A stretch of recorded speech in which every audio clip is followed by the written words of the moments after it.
توڑ گئی ان کا 2 صدیوں کی غلامی، دارو سوچ ان کی کوئی پریشان نظری کا۔ اب میں دعوت خطاب دیتا ہوں لکھویہ خاندان کے چشم و چراغ، واجب الاحترام برادر محترم حضرت پروفیسر حماد لکھوی صاحب متن اللہ بطول حیاتہم کو وہ تشریف لائیں اور اپنے منفرد انداز میں خطاب فرمائیں۔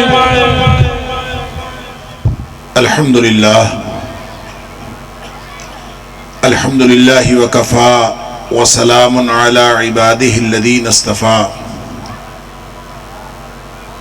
اشہد ان لا الہ الا اللہ وحدہ لا شریک لہ واشہد ان محمدا عبدہ ورسولہ صلی اللہ علیہ وآلہ وسلم۔ اللہم صلی علی محمد وعلی آل محمد کما صلیت علی ابراہیم وعلی آل ابراہیم انکا حمید مجید۔ اللہم بارک علی محمد وعلی آل محمد کما بارکت علی ابراہیم وعلی آل ابراہیم انکا حمید مجید۔ اما بعد فاعوذ باللہ السمیع العلیم من الشیطان الرجیم من حمزہ ونفخہ ونفثہ۔ بسم اللہ الرحمن الرحیم۔ لقد کان لکم فی رسول اللہ اسوۃ حسنہ۔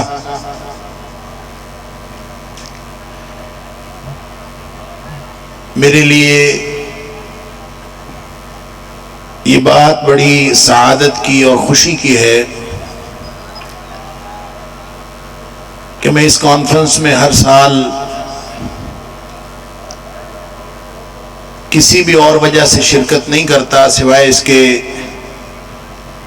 کہ ہمارے بزرگ، میرے بزرگ محترم مولانا عائش محمد صاحب وہ مجھے حکم فرماتے ہیں، میں یہاں آ جاتا ہوں اور مجھے اطمینان اور خوشی یہ ہوتی ہے کہ چلیں میری اس آمد سے میرے بزرگ تو کم از کم خوش ہو گئے۔ اللہ کرے کہ یہ عمل سننے سنانے کا اللہ کی رضا کا باعث بھی بن جائے، لیکن میری یہاں آمد کا اللہ جانتا ہے نہ مصروفیات میں سے وقت نکلتا ہے، نہ ہی میرا مزاج جلسے کا ہوتا ہے، اور کسی بھی طور طبیعت یہاں اس جلسے میں آنے کو نہیں مانتی۔ لیکن ایک بات کہ بزرگ جب حکم فرما دیتے ہیں تو مجھ سے نہ نہیں کی جاتی۔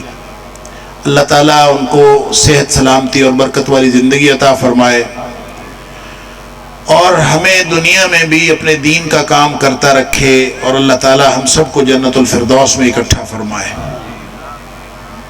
نبی اکرم صلی اللہ علیہ وسلم کی سیرت کے حوالے سے چند باتیں اس مختصر سے وقت میں عرض کرنا چاہوں گا کہ میں اور آپ سیرت النبی کے جلسے خاص طور پر ربیع الاول کے اندر پورے پاکستان میں بالخصوص اور پوری دنیا میں بالعموم دیکھتے ہیں۔ کیا ربیع الاول سیرت کا مہینہ ہے؟ اور کیا سیرت کا جلسہ کر کے نبی اکرم صلی اللہ علیہ وسلم کی سیرت کا حق ادا ہو جاتا ہے؟ کیا یہی بات نبی کریم صلی اللہ علیہ وسلم اس امت کے ذمہ لگا گئے تھے کہ جب ربیع الاول کا مہینہ آئے تو چند محفلیں منعقد کر لیا کرو؟ اگر محفل منعقد کرنا آپ کو بدعت لگے تو پھر سیرت کانفرنس منعقد کر لیا کرو، اور یوں ربیع الاول میں سیرت کا حق ادا کر دیا کرو۔ ہم سب پوری امت اس کام پہ لگی ہوئی ہے کہ ربیع الاول کو سیرت کا مہینہ قرار دے دیا گیا ہے، کیا دین یہی تقاضا کرتا ہے کہ ہم کسی ایک مہینے کو کسی ایک خاص شرعی مقصد کے لیے مقرر کر لیں؟ کیا یہ دین کا یہی تقاضا ہے؟ علماء کرام موجود ہیں، خاص طور پہ ہمارے محترم جناب شیخ الحدیث مولانا عبدالعزیز علوی صاحب موجود ہیں، اور دیگر علماء کرام. یہ ان کے بتانے کی باتیں ہیں. ہمارے ذہن میں تو، ہم طالب علموں کے ذہن میں تو سوالات ہیں. ہم تو یہ سوالات ذہن میں آتے ہیں، اپنے علماء کے سامنے رکھتے ہیں. کیا سیرت کا، اچھا سیرت کا تقاضا یہ نہ بھی ہو تو کم از کم اس سے ایک نقصان ضرور ہوتا ہے، اس فائدے کے ساتھ کہ لوگوں کو نبی اکرم صلی اللہ علیہ وسلم کی سیرت کے ساتھ آگہی ہوتی ہے. لیکن ایک نقصان لازماً ہوتا ہے، اور وہ نقصان یہ ہے کہ لوگوں کو یہ شعور ڈیولپ ہوتا جا رہا ہے، اور لوگوں کو یہ شعور آتا جا رہا ہے کہ نبی اکرم صلی اللہ علیہ وسلم کی سیرت کا جلسہ کر لیں یا سیرت کے جلسے میں شرکت کر لیں تو نبی کریم صلی اللہ علیہ وسلم کے امتی ہونے کا حق ادا ہو جاتا. یہ ہے وہ غلط فہمی جو نبی کریم صلی اللہ علیہ وسلم میرے اور آپ کے ذمے لگا کے نہیں گئے. آپ ایک بہت بڑا مشن ہمارے ذمے لگا کے گئے. ہمیں نبی اکرم صلی اللہ علیہ وسلم کی سیرت، آپ کی سیرت کے وہ میٹھی میٹھی سنتیں، میٹھے میٹھے باب، خوبصورت تذکرے، آپ کی ذات کا تذکرہ، زلفوں کی باتیں، نبی اکرم صلی اللہ علیہ وسلم کے چہرے اقدس کی باتیں، آپ کے دندان مبارک کی باتیں، نبی اکرم صلی اللہ علیہ وسلم کا حلیہ مبارک، یہ سب تذکرے ہمیں بہت اچھے لگتے ہیں، اور یہ تذکرے کر کے ہم سمجھتے ہیں کہ ہم نے نبی اکرم صلی اللہ علیہ وسلم کا امتی ہونے کا حق ادا کر دیا ہے. قطعاً یہ نہ شریعت کا تقاضا ہے، نہ یہ سیرت کا تقاضا ہے، نہ یہ نبی اکرم صلی اللہ علیہ وسلم کے امتی ہونے کا تقاضا. امتی نبی کریم صلی اللہ علیہ وسلم کا امتی. اگر ہم قرآن پڑھتے ہیں اور قرآن میں سے کوئی ایک آیت منتخب کر لیں، یا 114 سورتوں میں سے کوئی سورت ہی منتخب کر لیں، اور اس ایک سورت کو پڑھتے رہیں، بار بار پڑھتے رہیں، اور اسی ایک سورت پر عمل کرتے رہیں، اور باقی 113 سورتوں کو آپ پڑھیں ہی نہ، اور نہ ان کا کبھی مفہوم سمجھیں، تو کیا ایک سورت کو پڑھ کر آپ قرآن حکیم کا حق ادا کر سکتے ہیں؟ جس طرح قرآن کی سارے قرآن کو اور ان کی ساری ہدایت کو تسلیم کیے بغیر انسان اللہ کا بندہ نہیں بنتا، اسی طرح نبی اکرم صلی اللہ علیہ وسلم کی پوری سیرت پر عمل کیے بغیر، آپ کے پورا اسوہ حسنہ پر عمل کیے بغیر کوئی شخص امتی نہیں بنتا. اور خاص طور پہ یہ معاملہ کہ آپ کی ذات کا، آپ کے حلیہ مبارک کا تذکرہ کر لیا جائے، آپ کی ذات کی جو بلندی ہے، کائنات کے اندر جو آپ کی فضیلت ہے اس کا تذکرہ کر لیا جائے، اور یہ سمجھا جائے کہ نبی اکرم صلی اللہ علیہ وسلم کے امتی ہونے کا حق ادا ہو گیا ہے، اس سے بڑی غلط فہمی اور کوئی نہیں ہو سکتی.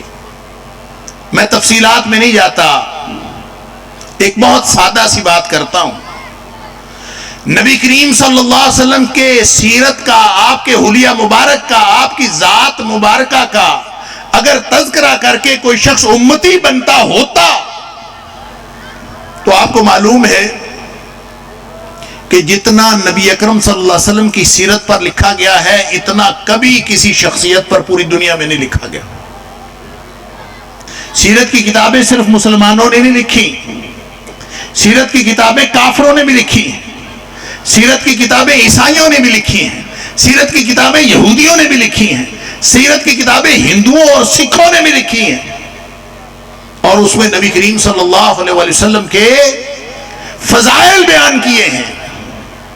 تو فضائل بیان کر کے مثال کے طور پر ایک عیسائی ہے جس کا نام ہے مائیکل ہارٹ، اس نے کتاب لکھی دنیا کے 100 بڑے آدمی، انگریزی میں لکھی دی 100، دنیا کے 100 بڑے آدمی میں اس میں پہلے نمبر پر اس نے کہا تاریخ میں کوئی شخصیت اتنی بڑی نہیں گزری جتنی بڑی شخصیت نبی اکرم صلی اللہ علیہ وسلم کی ذات گزری، اور اس نے پہلے نمبر پر نبی اکرم صلی اللہ علیہ وسلم کو رکھا.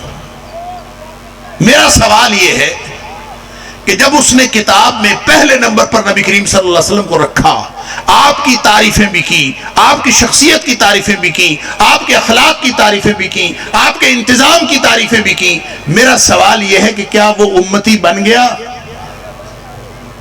وہ عیسائی کا عیسائی رہا، سیرت کا تذکرہ کر کے، نبی کریم صلی اللہ علیہ وسلم کی ذات کا تذکرہ کر کے وہ امتی نہیں بنا۔ اور جتنے بھی عیسائیوں نے کتابیں لکھی، جتنے یہودیوں نے لکھی، جتنی سکھوں نے لکھی، ہندوؤں نے لکھی، نبی کریم صلی اللہ علیہ وسلم کی سیرت کا انہوں نے جس انداز میں نبی پاک صلی اللہ علیہ وسلم کی ذات کا نقشہ کھینچا وہ لاجواب ہے، لیکن وہ امتی نہیں بنے۔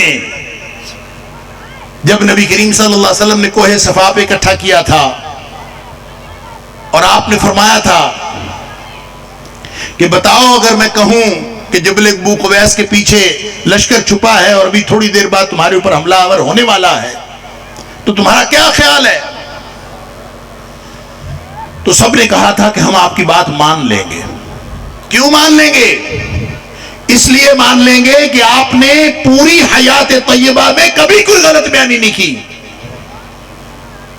اس بات کو کہ آپ نے کبھی غلط بیانی نہیں کی ابو جہل بھی مانتا ہے، ابو لہب بھی مانتا ہے۔ وہ سارے جو نبی کریم صلی اللہ علیہ وسلم کے بعد میں دشمن بن گئے یہ سارے مانتے تھے آپ سچے ہیں، آپ صادق ہیں، آپ امین ہیں، آپ اخلاق میں اعلیٰ ہیں، آپ اپنے ہر اعتبار سے اعلیٰ ہیں، یہ وہ مانتے تھے۔ لیکن تھوڑی دیر بعد وہی ذات اقدس جب رسالت کا اعلان کرتی ہے تو نہ ابو لہب مانتا ہے نہ ابو جہل مانتا ہے۔ تو امتی بنتا ہے نبی اکرم صلی اللہ علیہ وسلم کی رسالت کو ماننے سے، آپ کی ذات کو ماننے سے امتی نہیں بنتا۔ اور پھر جس طرح میں نے عرض کیا کہ قرآن ایک کل ہے، جب تک آپ پورے قرآن کو اس سے ہدایت لینے کی کوشش نہیں کریں گے اس وقت تک آپ اللہ کے بندے نہیں بن سکتے۔ نبی اکرم صلی اللہ علیہ وسلم کا امتی بننے کے لیے بھی ضروری ہے کہ نبی کریم صلی اللہ علیہ وسلم کی ساری حیات طیبہ سامنے رکھیں۔ ہمیں یہ بھی بہت پسند ہے کہ نبی کریم صلی اللہ علیہ وسلم کھاتے کیا تھے۔ وہ میٹھی کوئی چیز کا تذکرہ سن کے ہم نے کہا کہ حلوہ جو ہے وہ کھانا سنت ہے، اسی لیے علماء کرام کے کھانے میں حلوہ لازماً شامل ہوتا ہے، اور یہ اس طرح کی میٹھی میٹھی سنتیں سب کو بہت پسند ہیں۔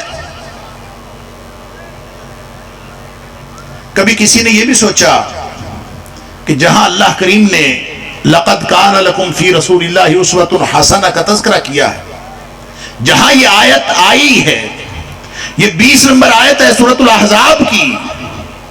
سورۃ الاحزاب میں بیان کیا ہوا ہے، وہاں پہ تذکرہ کس چیز کا چل رہا ہے؟ وہاں نہ حلوے کا تذکرہ ہے، نہ سالن میں سے کدو نکالنے کا تذکرہ ہے، نکال کے کھانے کا تذکرہ ہے، نہ وہاں پہ پگڑی پہننے کا ذکر ہے، نہ عمامے کا ذکر ہے، نہ سبز پگڑی کا ذکر ہے، نہ کالی پگڑی کا ذکر ہے، نہ لمبے کرتے کا ذکر ہے، وہاں پہ کسی چیز کا ذکر نہیں۔ وہاں ذکر ہے تو اللہ کے لیے، اللہ کے دین کے لیے مر مٹنے کا ذکر ہے، وہاں تو جہاد کا تذکرہ ہے، وہاں اللہ کے دین کو اعلاء کلمت اللہ کے لیے اپنی جان اللہ کے سپرد کر دینے کا تذکرہ ہے، اور وہاں کہا جا رہا ہے لَقَدْ كَانَ لَكُمْ فِي رَسُولِ اللَّهِ أُسْوَةٌ حَسَنَةٌ۔ آپ کو معلوم ہے،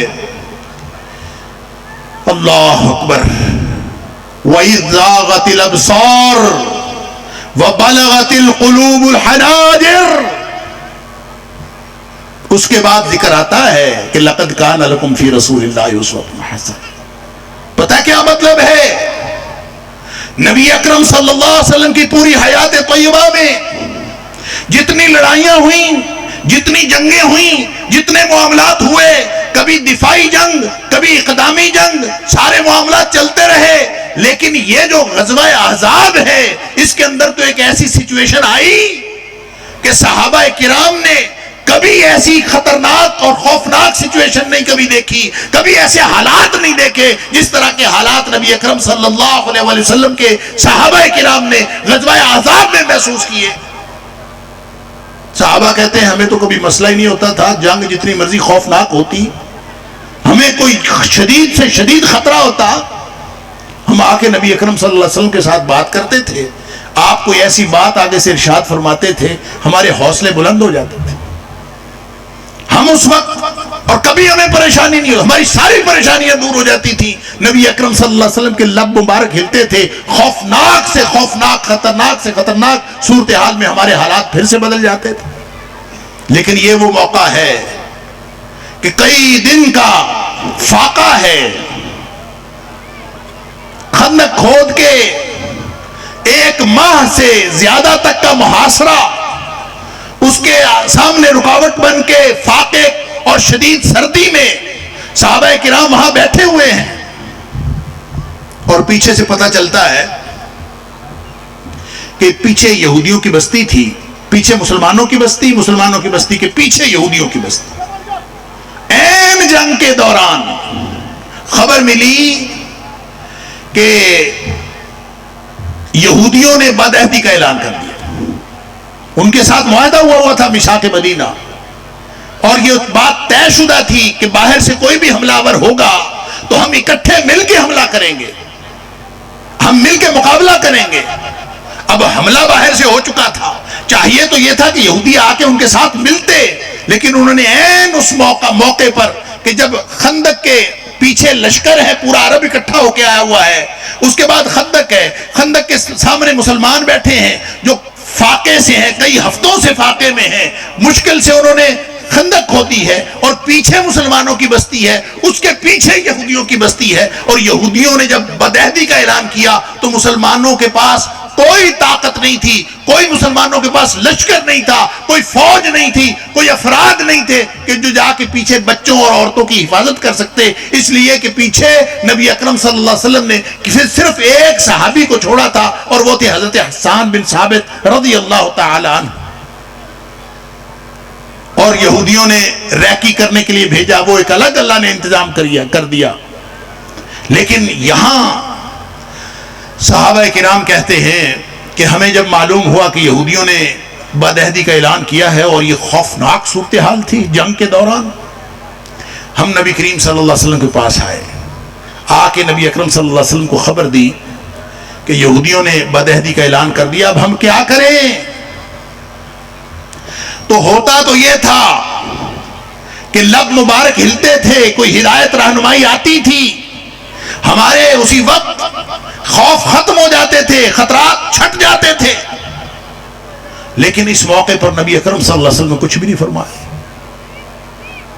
آپ خاموش رہے، اور صرف خاموش ہی نہیں رہے، صحابی کہتے ہیں کہ آپ نے اپنی چادر لی اور آپ لیٹ گئے اور اپنے اوپر چادر لے لی، خاموشی سے لیٹ گئے اور اوپر چادر لے، گویا کہنے کو کچھ نہیں۔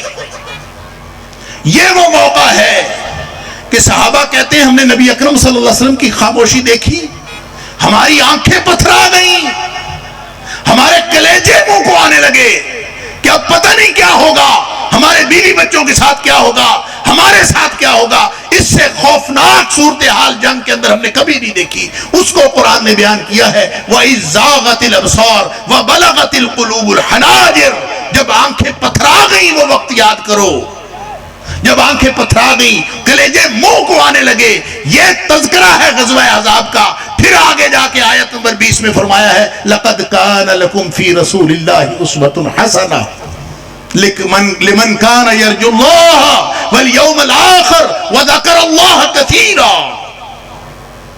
یہ اسوہ حسنہ پگڑی پہننا صرف نہیں ہے، اسوہ حسنہ صرف کھانے میں نہیں ہے، اسوہ حسنہ صرف لباس میں نہیں ہے، اسوہ حسنہ اپنی پوری زندگی اللہ کے لیے لگا دینے کی بات ہے۔ ہمیں صرف وہ باتیں سیرت سے بتائی جاتی ہیں جو میٹھی میٹھی ہیں۔ اللہ اکبر۔ کسی شاعر نے کہا ہے تیرے سور و بدر کے باب سے میں ورق الٹ کے گزر گیا، تیرے سور و بدر کے باب سے میں ورق الٹ کے گزر گیا، مجھے صرف تیری حکایتوں کی روایتوں نے مزہ دیا۔ جس میں لطف آتا ہے ہم صرف وہ سنتے سناتے ہیں، ہم صرف اس کے عادی ہیں جس میں لطف آتا۔ صحابہ کرام کے اوپر تو یہ سخت ترین دور آیا، لیکن خود نبی اکرم صلی اللہ علیہ وسلم کے اوپر اللہ اکبر، ذرا غور کیجئے، پورا جو مکی دور ہے ایک زبردست قسم کی مزاحمت ہے کافروں کی طرف سے۔ حالات آہستہ آہستہ اس قدر گمبھیر ہوتے جا رہے ہیں، شیب ابی طالب کے اندر محصور ہونا پڑا، حالات خراب سے خراب تر ہوتے گئے۔ بالآخر ابو طالب جو شفیق چچا تھے وہ وفات پا گئے، آپ کی جو شفیق زوجہ تھی جو آپ کے ساتھ ہر کام میں مددگار تھی وہ بھی وفات پا گئی۔ اب اس کے بعد کافروں کو بالکل کھلم کھلا ہر چیز کی گویا چھٹی مل گئی۔ جب ابو لہب بنا ہے نا سردار ابو طالب کے بعد، تو جب وہ سردار بنا ہے تو اس نے اعلان کر دیا تھا کہ اب میری طرف سے کوئی پابندی نہیں ہے، گویا جو شخص نبی اکرم صلی اللہ علیہ وسلم کے ساتھ جو سلوک کرنا چاہتا ہو اس کو اجازت ہے۔ نبی اکرم صلی اللہ علیہ وسلم چچا کے شفیق چچا کے جانے کا غم، حضرت خدیجہ رضی اللہ تعالی عنہ کے فوت ہونے کا غم، ان کی جو کافروں کی طرف سے جو مزاحمتی جو معاملات چل رہے تھے ان کا الگ دکھ، اللہ کے دین کا غلبہ، ذمہ داریاں اس کا الگ دکھ، اعلاء کلمت اللہ کے لیے جو ذمہ داری نبی اکرم صلی اللہ علیہ وسلم پر پڑی اس کی الگ فکر، یہ وہ ساری فکر تھی۔ امتیوں جو امتی ہونے کا دعویٰ کرتے ہو، کبھی سوچو نبی اکرم صلی اللہ علیہ وسلم کو صبح و شام دن رات فکر کیا تھی۔ آپ وہاں سے نکلے، سوچا کسی قریبی بستی والوں کو دعوت دی جائے، ہو سکتا ہے اللہ تعالیٰ ان کو ہدایت دے دے۔ تو سب سے قریبی بستی 60 کلومیٹر کے فاصلے پر طائف کی بستی تھی۔ مورخین نے اور سیرت نگاروں نے لکھا ہے کہ جب نبی کریم صلی اللہ علیہ وسلم نکلے تو شوال کے آخر میں، شوال کے مہینے کے آخری دن تھے اور شدید گرمی کے دن تھے، اور یہ سارا سفر 60 کلومیٹر کا نبی کریم صلی اللہ علیہ وسلم نے پیدل کیا۔ گئے کس لیے؟ اللہ کے دین کی دعوت دینے کے لیے۔ وہاں جا کے یہ نہیں کہا کہ مجھے مکان چاہیے دے دیں، مجھے پناہ چاہیے دے دیں۔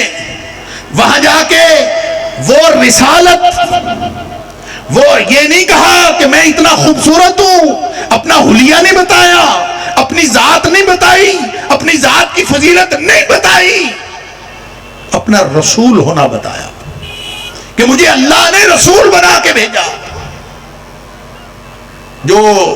جو فقرے سیرت ابن ہشام میں نقل کیے گئے ہیں، وہ جو 3 سردار تھے، ان کے سردار کے بیٹے طائف والوں کے، اللہ اکبر، کبھی سوچا ہے؟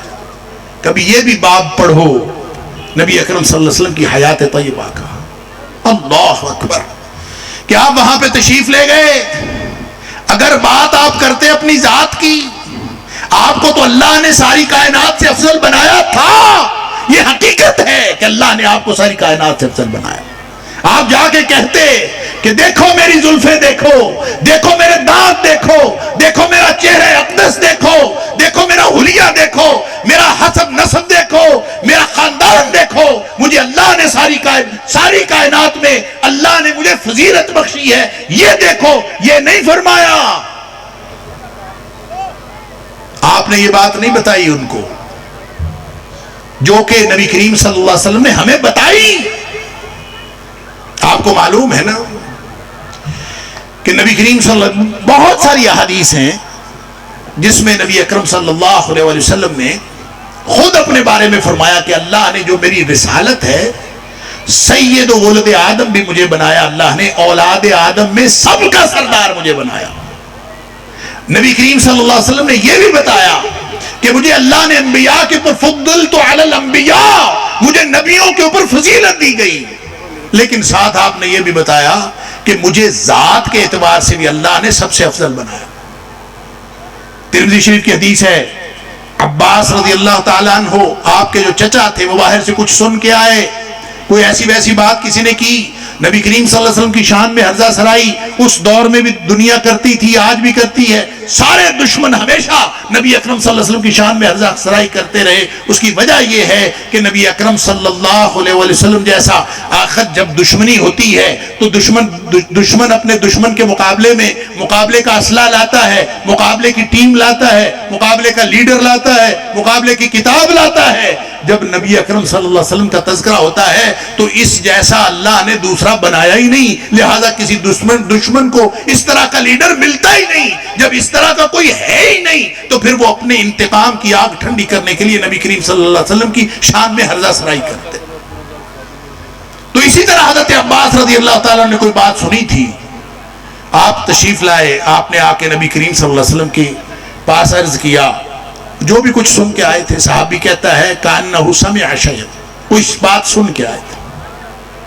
نبی کریم صلی اللہ علیہ وسلم نے بات سنی، فقام علی المنبر، آپ ممبر پر کھڑے ہو گئے. ممبر پر کھڑے ہو کے صحابہ اکرام تشریف فرما تھے. آپ نے پوچھا من انا، بتاؤ صحابیوں میں کون ہوں؟ صحابہ نے کہا انت رسول اللہ صلی اللہ علیہ وسلم، آپ اللہ کے رسول ہیں صلی اللہ علیہ وآلہ وسلم. لیکن اس موقع پر ذات نبی زیر بحث تھی، رسالت نبوی زیر بحث نہیں تھی. آپ نے فرمایا سنو، انا محمد بن عبداللہ بن عبد المطلب، میں عبداللہ کا بیٹا عبد المطلب کا پوتا محمد ہوں صلی اللہ علیہ وسلم. اور پھر آپ نے وضاحت فرمائی، آپ نے فرمایا ان اللہ تعالی خلق الخلق، اللہ نے مخلوقات کو پیدا فرمایا. سنو لوگوں کو تکلیف کیوں ہے، فرمایا ان اللہ تعالی خلق الخلق، اللہ نے مخلوقات پیدا فرمائی. فجعلنی فی خیرہم، اللہ نے مجھے ساری مخلوقات میں سے بہترین پیدا کیا. ثم جعلہم فرقتین، پھر ان مخلوقات کے دو حصے بنا دیے. فجعلنی فی خیرہم فرقتا، مجھے اس گروہ میں بنایا، اس حصے میں رکھا جو کائنات کا بہترین حصہ تھا. ثم جعلہم قبائل، پھر لوگوں کے قبیلے بنائے، مجھے اس قبیلے میں رکھا. فجعلنی فی خیرہم قبیلتا، مجھے اس قبیلے میں رکھا جو کائنات کا بہترین قبیلہ تھا. ثم جعلہم بیوتا، پھر اللہ نے ان کے چھوٹے چھوٹے گھرانے بنا دیے. فجعلنی فی خیرہم بیتا، مجھے اللہ نے اس گھرانے میں رکھا جو کائنات کا بہترین گھرانا تھا. یہ فرما کے پھر آپ نے فرمایا فانا خیرہم نفسا وانا خیرہم بیتا، اب میں ساری مخلوقات میں سے ذات کے اعتبار سے بھی بہترین ہوں اور میں گھرانے کے اعتبار سے بھی بہترین ہوں. سبحان اللہ. لیکن طائف جا کے نبی کریم صلی اللہ علیہ وسلم نے یہ تعارف نہیں کروایا. اللہ اکبر. آپ نے جا کے رسالت کا پیغام پہنچایا. وہ پیغام یا ایھا الرسول بلغ ما انزل الیک من ربک، اے رسول جو پیغام اللہ نے آپ کو دیا ہے یہ پہنچا دیجیے ہر جگہ.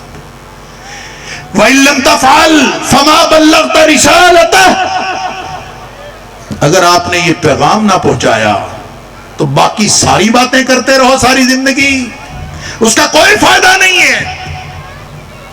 نبی اکرم صلی اللہ علیہ وسلم نے جا کے پیغام پہنچایا، مجھے اللہ نے رسول بنا کے بھیجا ہے. اللہ اکبر. تو پتہ انہوں نے کیا کہا؟ سرور کائنات کو، اللہ کے بعد کائنات کی سب سے بزرگ ہستی، اللہ، انہوں نے کیا بکواس تھی جو نہیں کی، ہر طرح کی بکواس کی. وہ ایک کہتا ہے وَهُوَ يَمْرُطُ ثِيَابَ الْقَعْبَةِ، اللہ اکبر. ان کان اللہ یرسلک، اگر اللہ نے تجھے رسول بنا کے بھیجا ہو، اگر تو واقعی اللہ کا رسول ہو، یہ کیسے ہو سکتا ہے؟ تو میں کعبے کا غلاف پھاڑوں. گویا اس نے کہا کہ یہ ناممکن بات ہے، جیسے کسی کعبے کی عزت کرنے والے کے لیے یہ ناممکن ہے کہ کعبے کا غلاف جا کے پھاڑ دے، اسی طرح اس نے کہا کہ آپ کا رسول ہونا ناممکن ہے. اللہ اکبر.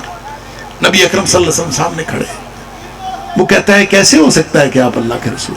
اللہ دوسرا بکواس کرتا ہے ما وجد اللہ احدا ان یرسلہ غیرک، اللہ کو کوئی اور بندہ نہیں ملا تیرے علاوہ رسول بنانے کے لیے. انا للہ و انا الیہ. ذرا غور کیجئے، یہ امتیوں اللہ کے دین کے لیے کبھی ہمیں کوئی ہمیلیشن ہوئی ہو، ہماری کبھی انسلٹ ہوئی ہو، ہمیں کبھی بے عزتی محسوس ہوئی ہو، کبھی سنا ہے کہ سرور کائنات اللہ کے بعد اس کائنات کی سب سے بزرگ ہستی اللہ کے دین کے لیے کیا فکریں سن رہی ہے؟ ما وجد اللہ اما وجد اللہ احدا غیرک ان یرسلہ، کہ کہیں اللہ کو کوئی اور بندہ ہی نہیں ملا تیرے علاوہ کہ جس کو رسول بنا کے بھیجتا، تو رسول بن کے آیا. اللہ. اور تیسرا بکواس کرتا ہے ما ينبغي لي ان اكلمك، میرے تو لیول کا ہی نہیں ہے. نعوذ باللہ من ذالک. وہ کہتا ہے میں تو تیرے ساتھ بات کرنے کا روادار نہیں ہوں. نبی کریم صلی اللہ علیہ وسلم نے یہ بھی سنا. اندازہ تو کیجئے ذرا، اپنی بستی سے نکلے، وہاں پہنچے. غریب الوطن، عربی میں مسافر کو پتہ کیا کہتے ہیں؟ غریب الوطن. غریب جس کا وطن نہ ہو، اور جو اپنے وطن سے باہر ہوتا ہے نا وہ تو ویسے ہی بڑا دل گرفتہ ہوتا ہے. اور پھر نبی کریم صلی اللہ علیہ وسلم کو جو انہوں نے سلوک کیا، پھر جب چل پڑے تو پیچھے بستی کے لونڈے لگا دیے. نبی اکرم صلی اللہ علیہ وسلم کو پتھر مارے گئے. اب اندازہ تو کیجئے، کبھی یہ سنا ہے کہ یہ بھی سیرت ہے؟ کبھی سیرت کے جلسوں میں یہ بیان بھی سنا ہے؟ تیرے سور و بدر کے باب سے میں ورق الٹ کے گزر گیا، مجھے صرف تیری حکایتوں کی روایتوں نے مزہ دیا. میٹھی میٹھی سنتیں، میٹھی میٹھی سیرت. اللہ کے رسول صلی اللہ علیہ وسلم اللہ کا دین اس دنیا پر غالب کرنے کے لیے تشریف لائے تھے. لہذا اس راہ میں جو بھی آیا، جو بھی حالات ہوئے، آپ نے قبول فرمائے، آپ نے اس کو برداشت کیا. یہ ہے سنت نبی کریم صلی اللہ علیہ وسلم کی. کبھی سوچا ہے؟ اور یہ کہنے کے بعد، یہ سننے کے بعد جب واپس تشریف لے آئے ہیں، مورخین نے لکھا ہے، سیرت نگاروں نے 5 کلومیٹر دور باغ ہے وہ بنو ربیعہ کا باغ، جس میں آ کے نبی کریم صلی اللہ علیہ وسلم نے پناہ لی. کیا مطلب؟ وہ جو طائف کے لوگ تھے، وہاں کے جو لونڈے تھے، انہوں نے 5 کلومیٹر تک نبی کریم صلی اللہ علیہ وسلم کا پیچھا کیا. اندازہ تو کیجئے. اللہ اکبر. نبی کریم صلی اللہ علیہ وسلم. لیکن آپ کی زبان اقدس پہ کیا ہے؟ آپ پھر بھی یہی کہتے ہیں اللہم اہد بنی ثقیف، اللہ بنو ثقیف کو ہدایت دے دے. یہ جو طائف والے ہیں یہ نہیں سمجھتے، اللہ تو ان کو ہدایت دے دے.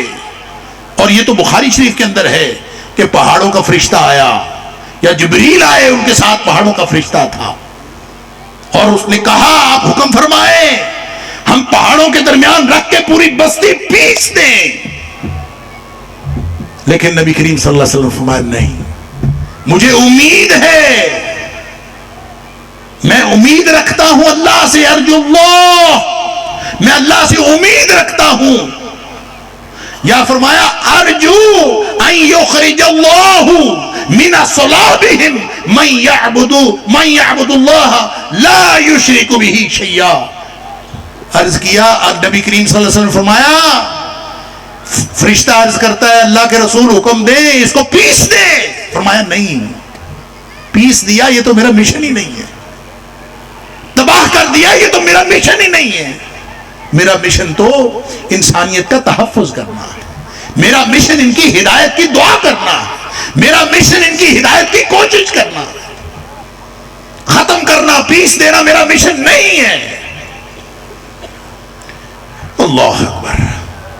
پھر آپ نے فرمایا مجھے امید ہے کہ ان کی نسلوں سے اللہ تعالیٰ ایسے افراد پیدا کرے گا، نسلوں سے ایسے افراد پیدا کرے گا، وہ جو توحید کے علمبردار ہوں گے، جو اللہ کی وحدانیت کے علمبردار ہوں گے، اور اللہ کے ساتھ لوگوں کو شرک سے روکنے والے اور خود بھی شرک سے بچنے والے ہوں گے. میں اللہ سے یہ امید رکھتا ہوں. اور پھر اللہ نے نبی کریم صلی اللہ علیہ وسلم کی امیدیں پتہ کیسے پوری فرمائی. اللہ اکبر. آپ کو معلوم ہے کہ یہ ہم بر صغیر کے بیٹھے ہیں. بر صغیر میں اسلام کا پیغام لے کر آنے والے بنو ثقیف تھے، طائف والے، جن کے بارے میں نبی کریم صلی اللہ علیہ وسلم نے بد دعا نہیں فرمائی. پھر ایک اور موقع آیا، یہی بنو ثقیف جنہوں نے نبی کریم صلی اللہ علیہ وسلم کو پتھر مارے، جنہوں نے آپ کے ساتھ یہ سلوک کیا. آپ نے غزوہ حنین کے بعد ان کو یہ قلعہ بند ہو گئے، قلعہ کا محاصرہ کر کے ان کو شکست دی. یہ دوسرا موقع نبی کریم صلی اللہ علیہ وسلم کو ملا جو آپ نے جہاد کے ذریعے سے فتح کر کے پھر بھی ان کو، آپ یہ مغلوب تھا پورا قبیلہ، نبی کریم صلی اللہ علیہ وسلم چاہتے تو ان کو ملیا میٹ کر سکتے تھے. لیکن اس موقع پر بھی آپ نے دعا کی، اللہم اہد بنی ثقیف، اللہ بنو ثقیف کو ہدایت نصیب فرما. یہ نہیں فرمایا کہ اس کو پیس دے، یہ نہیں فرمایا کہ ان کو تہہ تیگ کر دے. یہ تو جنگی مجرم ہے، انہوں نے میری انسلٹ کی ہے، انہوں نے نبی کریم صلی اللہ علیہ وسلم کی، اللہ کے بعد کائنات کی سب سے بزرگ ہستی کی شان میں ہرزہ سرائی کی ہے. اللہم اہد بنی ثقیف، اللہ ان کو ہدایت نصیب فرما. اور پھر امید رکھی کہ ان کی نسلیں یہ نہیں ایمان لاتے تو نہ لائیں، ان کی نسلیں ضرور ایمان لائیں گی. تو ابھی غزوہ حنین کو 1 سال ہی گزرا تھا. اللہ اکبر. غزوہ حنین میں دوسری دفعہ اللہ نے موقع دیا کہ آپ ان کو بالکل ملیا میٹ کر سکتے تھے، آپ نے نہیں کیا. اللہ اکبر. اس موقع پر بھی دعا دی. ابھی 1 سال گزرا تھا، آپ تبوک تشریف لے گئے، ابھی واپس تشریف نہیں لائے تھے کہ بنو ثقیف کا 70 لوگوں کا وفد مسلمان ہو کے مدینہ میں بیٹھا تھا، نبی کریم صلی اللہ علیہ وسلم کا انتظار کر. اور پھر یہ مسلمان ہی نہیں ہوئے. نبی کریم صلی اللہ علیہ وسلم نے ابو العاص کے بیٹے عثمان کو وہاں کا امیر بنایا طائف کا. یہ وہی ابو العاص ہے، عثمان بن ابی العاص ہے، جس نے عمر فاروق رضی اللہ تعالیٰ عنہ کے دور میں اس نے بر صغیر میں پہلی مہم بھیجی. یہ عثمان بن ابی العاص یہ بنو ثقیف کا تھا، یہ اسی نسل میں سے تھا جن کے لیے نبی کریم صلی اللہ علیہ وسلم نے دعا کی تھی. یہ انہی کی نسل میں سے تھا جنہوں نے نبی کریم صلی اللہ علیہ وسلم کے ساتھ وہ سلوک کیا تھا. آپ حکم دے دیتے وہ سارا کچھ ختم ہو جاتا. آپ نے صرف دعا فرمائی، نتیجہ کیا نکلا؟ آج بر صغیر میں جتنا اسلام پھیلا ہے، یا عثمان بن ابی العاص کی بھیجی ہوئی مہم جو اس نے اپنے بھائیوں کے ذریعے حاکم بن ابی العاص اور دوسرے بھائی کو بھیج کر جو یہاں اسلام کا جو اصل پیغام ہے یہاں بھیجا. اور پھر اس کے کچھ عرصہ بعد ولید بن عبد الملک کے دور میں 86 ہجری میں جو حجاج بن یوسف ہے، اس نے بھی جو مہمات بھیجی ہیں، وہ حجاج بن یوسف بھی بنو ثقیف میں سے تھا. اللہ اکبر. یعنی یہاں جو اسلام ہمیں ملا ہے وہ ان کی بدولت ملا ہے جن کے لیے نبی کریم صلی اللہ علیہ وسلم نے بد دعا نہیں فرمائی. اگر آپ بد دعا فرما دیتے، اللہ اکبر، تو آپ اندازہ کیجئے کہ اس کے کیا نتائج اور اثرات ہوتے. سیرت طیبہ یہ ہے. اور آپ نے کیا کیا؟ وہ مشن تھا نبی کریم صلی اللہ علیہ وسلم کا کہ بلغ ما انزل الیک من ربک، اے حبیب صلی اللہ علیہ وسلم، یا ایھا الرسول بلغ ما انزل الیک من ربک. یہ دین کا پیغام ہے، یہ اعلاء کلمت اللہ کی بات ہے، یہ آپ سب تک پہنچائیے. اگر آپ نے نہ پہنچایا وَإِن لَمْ تَفْعَلْ فَمَا بَلَّغْتَ رِسَالَتَهُ، اگر یہ کام نہ کیا باقی سارے کام کر لیے، یہ کام نہ کیا تو اس کا مطلب ہے آپ نے رسالت کا حق ہی ادا نہیں کیا. آپ نے پھر پوچھا نا، خطبہ حجۃ الوداع کے موقع پر پوچھا، جب صحابہ کرام موجود ہیں سارے ایک جماعت، آپ نے پوچھا حل بلغتکم، تو صحابیوں بتاؤ جو مجھے اللہ نے دین دیا میں نے تم تک پہنچا دیا ہے؟ سارے یک زبان ہو کے بولے قد بلغت وادیت ونصحت. اللہ کے رسول صلی اللہ علیہ وسلم آپ نے پہنچا دیا، یقیناً پہنچا دیا. آپ نے حق ادا کر دیا، آپ نے ہماری خیر خواہی کا حق ادا کر دیا. پھر اللہ سے گواہی لی، اللہم اشہد اللہم اشہد اللہم اشہد، اللہ تو بھی گواہ ہو جا کہ میں نے پہنچا دیا۔ پہنچانے کے بعد امتیوں پھر ہماری ڈیوٹی لگائی، میری اور آپ کی۔ ہم اگر امتی ہیں تو جاتے ہوئے نبی اکرم صلی اللہ علیہ وسلم ڈیوٹی لگا کے گئے ہیں، فرمایا فَلْيُبَلِّغِ الشَّاهِدُ الْغَائِبَ، کہ آج جو موجود ہے نا یہ دین لیں اور ان لوگوں تک پہنچائیں جو موجود نہیں۔ نبی اکرم صلی اللہ علیہ وسلم نے اپنی پوری حیات طیبہ، صحابہ کرام نے اپنی پوری زندگیاں وہ ساری اس دین کے لیے لگائیں۔ کیا ہماری زندگیاں اللہ کے دین کے لیے لگی ہیں؟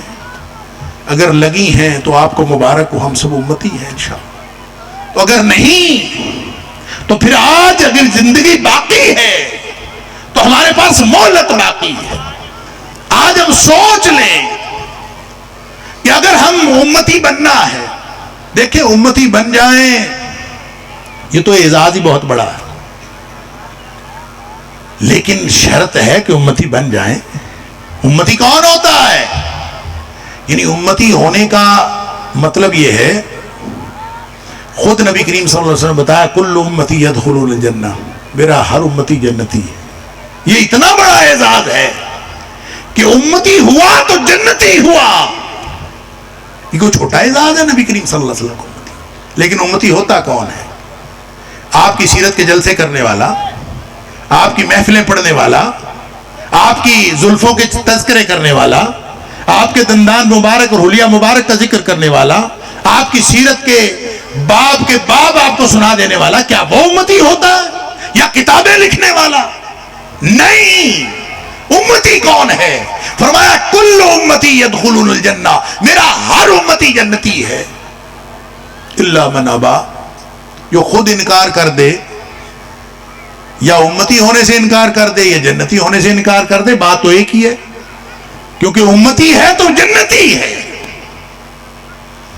میں ابا یا رسول اللہ صلی اللہ علیہ وسلم، اللہ کے رسول بھلا کون انکار کرتا ہے امتی ہونے سے؟ اللہ اکبر۔ کوئی نماز نہ پڑھے، ساری زندگی دین کی کوئی رمق نہ ہو، پوچھو کون ہو؟ نبی کریم صلی اللہ علیہ وسلم امتی۔ معاشرت غیروں والی، معیشت غیروں والی، زندگی غیروں والی، شکل غیروں والی، پوچھو کون ہو؟ امتی۔ تو کون انکار کرتا ہے بھلا؟ میں ابا یا رسول اللہ صلی اللہ علیہ وسلم، بھلا امتی ہونے سے کون انکار کرتا ہے؟ جس سے پوچھو وہی امتی۔ اللہ اکبر۔